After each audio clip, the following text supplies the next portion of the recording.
Hereditary retinal diseases are conditions that typically cause progressive vision loss that results in blindness. These conditions are currently untreatable, but as we better understand the genetic basis of them and begin to devise genetic treatments, including gene replacement and genome editing, we hope to be able to help these patients to protect and even improve their vision. My clinician colleagues and I work collaboratively within our retinal disorders clinic to run clinical trials, to make advances in genetic diagnosis.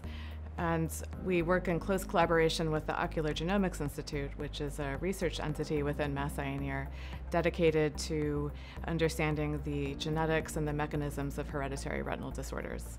And so we have both aspects of the equation. The hereditary retinal disorders that my patients have can have extraocular manifestations too. So we feel fortunate to have colleagues at Mass General in departments including neurology, medical genetics, and others to help us in the care of these often complex patients. In the Inherited Retinal Disorders Service, we currently have numerous first-in-human phase 1-2 trials of gene replacement and other genetic therapies for patients with hereditary retinal disorders.